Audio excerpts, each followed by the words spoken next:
오늘도 이 아침에 기도의 자리로 나오신 성도님들을 환영하고 축복합니다. 오늘 우리에게 주신 하나님의 말씀은 마태복음 13장 31절에서 43절의 말씀입니다. 또 비유를 들어 이르시되 천국은 마치 사람이 자기 밭에 갖다 심은 겨자씨 하나를 같으니 이는 모든 씨보다 작은 것이로되 자란 후에는 풀보다 커서 나무가 되매 공중의 새들이 와서 그 가지에 깃들이느니라. 또 비유로 말씀하시되 천국은 마치 여자가 가루 서말 속에 갖다 넣어 전부 부풀게 한 누룩과 같으니라. 예수께서 이 모든 것을 무리에게 비유로 말씀하시고 비유가 아니면 아무것도 말씀하시지 아니하셨으니 이는 선지자를 통하여 말씀하신 바 내가 입을 열어 비유로 말하고 창세부터 감추인 것들을 드러내리라 함을 이루려 하심이라.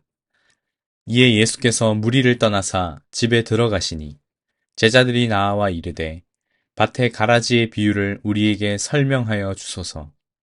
대답하여 이르시되 좋은 씨를 뿌리는 이는 인자요 밭은 세상이요 좋은 씨는 천국의 아들들이요 가라지는 악한 자들의 아들들이요 가라지를 뿌린 원수는 마귀요 추수 때는 세상의 끝이요 추수꾼은 천사들이니 그런즉 가라지를 거두어 불에 사르는 것 같이 세상 끝에도 그러하리라. 인자가 그 천사들을 보내리니 그들이 그 나라에서 모든 넘어지게 하는 것과 또 불법을 행하는 자들을 거두어내어 풀무불에 던져 넣으리니 거기서 울며 이를 갈게 되리라. 그때 의인들은 자기 아버지 나라에서 해와 같이 빛나리라. 귀 있는 자는 들으라. 아멘. 오늘 말씀에서도 예수님께서는 천국, 하나님 나라에 대해서 말씀하셨습니다.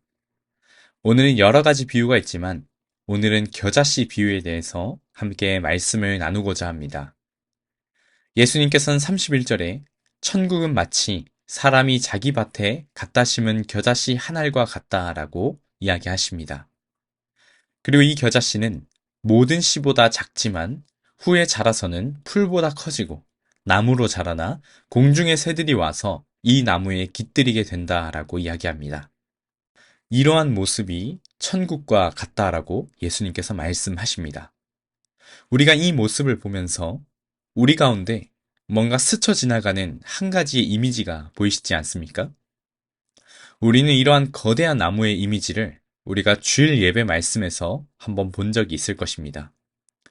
다니엘서 4장에서 느부갓네살 왕이 꾼 꿈이 바로 이러한 거대한 나무의 이미지였습니다. 이 하늘에 닿는 듯한 나무는 바로 느부갓네살이었고요. 또 바벨론이었지만 하나님의 심판을 받아 뿌리만 남기고 잘려버렸던 그 이야기를 우리는 주일 말씀에서 들었습니다. 또 에스겔서 31장에 보면 비슷한 나무가 등장합니다. 이 에스겔서에 등장하는 이 거대한 나무는 아수르 제국을 상징하는 것입니다. 이처럼 구약에서 거대한 나무라고 하는 것은 어떤 강력한 왕, 혹은 정복자, 혹은 거대한 제국이라고 하는 이미지가 이 나무 가운데 포함되어 있습니다.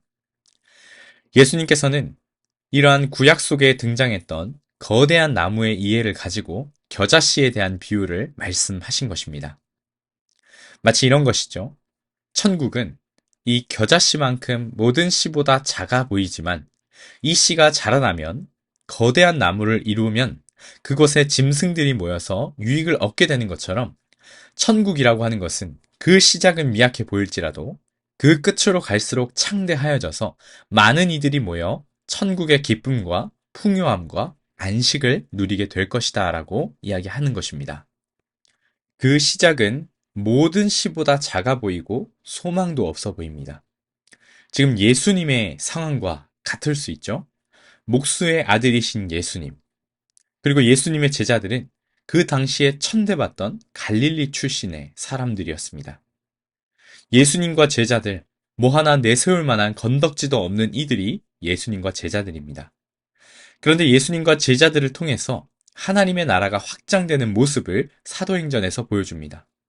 예수님과 그 제자들의 시작이 비록 미약해 보이나 지리적으로 복음의 변방과도 같은 이 대한민국 땅에도 예수님의 복음이 전해져 저와 여러분이 오늘날 예수님을 믿게 되었습니다.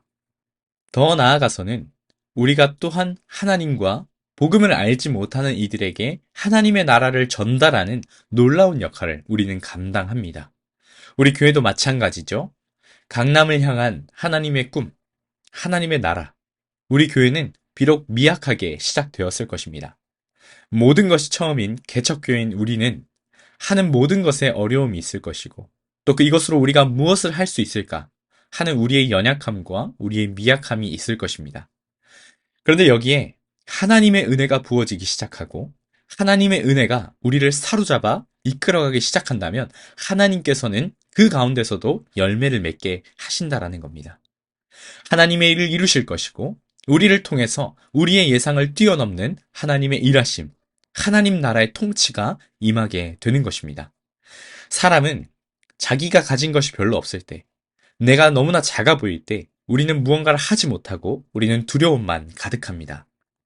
내가 가진 것이 이것밖에 없는데 우리가 이것으로 뭘 할 수 있겠나? 나의 이 미약함으로 뭘 이룰 수 있겠냐? 우리는 걱정하고 두려워합니다. 무언가 시도하지 못합니다.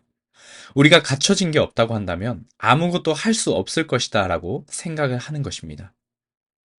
그런데 하나님께서 시작하시고 하나님이 은혜를 부어주시기 시작한다면 그 작은 것을 가지고도 놀라운 일들이 일어납니다. 감히 우리는 상상하지도 못하는 일들을 하나님께서는 이루실 수 있다라는 것입니다. 그렇기에 우리의 미약함과 우리의 연약함을 두려워하지 마시길 바랍니다. 다만 미약한 나를 통하여 또 교회를 통하여 하나님께서 일하실 것을 기대하며 나아가십시오. 그리고 하나님의 은혜가 넘쳐나도록 간구하십시오. 바람만 불면 날아갈 것 같은 우리의 미약함이 우리에게 있을지라도 하나님의 은혜가 임하게 될 때, 하나님의 은혜가 우리를 사로잡아서 우리를 이끌어가게 될 때 하나님의 나라는 임할 것이고 창대하여질 것이고 열매는 맺힐 것입니다. 그렇게 확장된 하나님의 나라로 모두가 나와 짐승들이 안식을 누리고 열매를 맺는 것처럼 하나님의 통치와 섭리 가운데 속에서 많은 이들이 하나님 나라를 맛보는 일들이 우리를 통하여 반드시 나타날 수 있을 것입니다. 이 말씀은 예수님께서 우리에게 하신 약속의 말씀입니다. 43절에 귀 있는 자는 들으라 하신 것처럼 이 말씀 앞으로 우리 모두가 나아가는 저와 우리 모든 사귐의 교회가 되기를 간절히 소망합니다. 이 시간 말씀을 기억하며 함께 기도할 때 미약한 우리 가운데 하나님의 은혜가 넘치게 부어달라고 기도합시다. 나는 연약하고 우리는 보잘것없어 보이나 하나님의 은혜가 이끌어 가실 때 하나님의 나라의 일은 반드시 이루어질 것입니다. 또 우리를 통하여 하나님의 나라가 확장되기를 기도합시다. 특별히 교회를 기억하며 기도해 주십시오.